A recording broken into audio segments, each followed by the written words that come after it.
Carla Rieger is a popular keynote speaker, a creativity catalyst, corporate consultant, motivator, actor, and author. And then there was Carla. We were laughing, we were crying. Fantastic. He was done and he had to give them a fine and everything. They all hugged him. Here's what you do. You get up out of your chair and you go over to somebody you work with and go, "What's good?"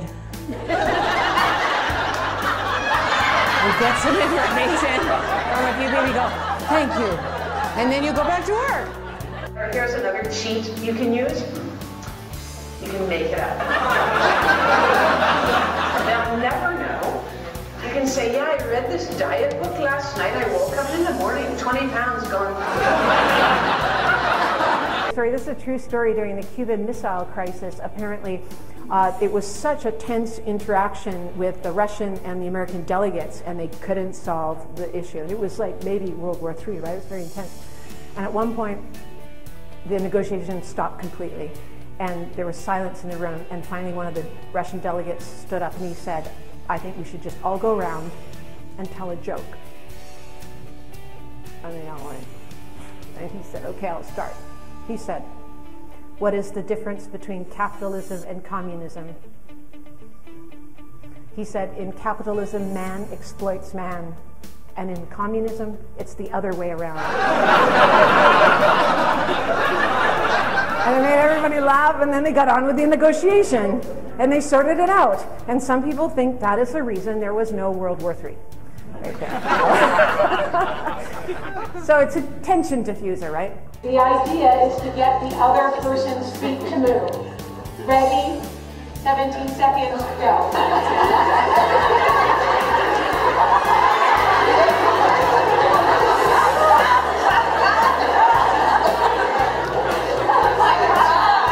Put both hands in the air, just kind of stretch up a bit, and say these words very loudly and proudly. "I'm exhausted." Maybe you should reinvent your career and be governor of California or something like that.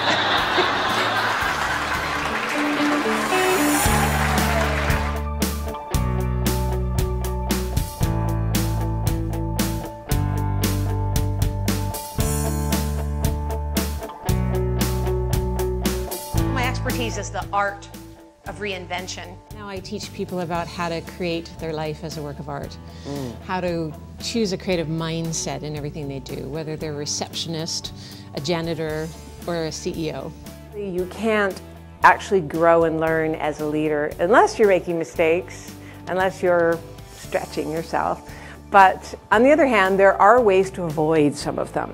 She is real, she is genuine, and she brings to the table wonderful information that you can actually take home, use, apply to your life and livelihood. She approaches life with great humor, and she makes change feel easy and something anyone can do. I love her approach, it's quite unique. So incredibly impressed by how she could bring a powerful message to a group that was fun and engaging and humorous, but always brought really powerful tools forward. As a speaker, I just find her to be so dynamic and humorous and brilliant in the way that she weaves her stories and her messages together. Roller coaster, right? They go, "No, you should go on and give it a try. There's one thing that makes all the difference." And I said, "What's that?" And they said, "Let go of the handlebar." Go ahead. And I said, "I am not doing that. I am going to get sucked out of that thing. I'm going to fall 40 feet to my death. You've got to be kidding." They go, no, it really works. Trust us. It's great. It totally changes the whole run." So they buy me. They buy me a ticket. They put me in line for the front car, and then they leave me there. And they go, they buy corn dogs. They're sitting there eating their corn dogs and watching me on a park bench. So I'm standing there in line. I'm in my little corporate business suit with all the 12-year-olds in the lineup, kind of, waiting for my turn, thinking, "Oh, this is so dumb. I'm not that afraid of a roller coaster. This shouldn't be too hard, really." And all of the, the cars would come up, the people in front would get in, it would take off, and I'd see, and they'd go down, and I'd hear these blood-curdling screams, and the whole cars would come back, and I just swear to God, there'd be like 2 people missing. And I was starting to freak out. So the ride takes off, and it starts to go up the hill, and it makes that little sound. And my friends are down there going,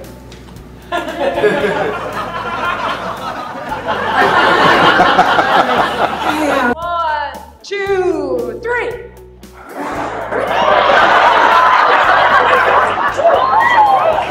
There is a structure to creating doubt and fear.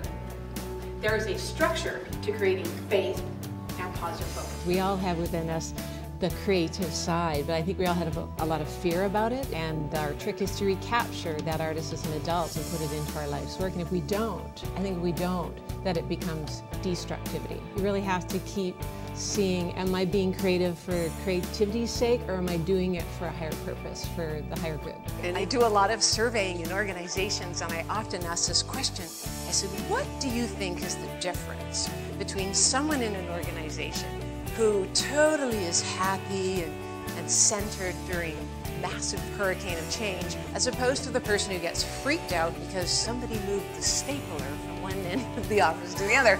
And you know what it is, really? It's the little habits, the habits of letting go and presencing yourself so that you know what to do next.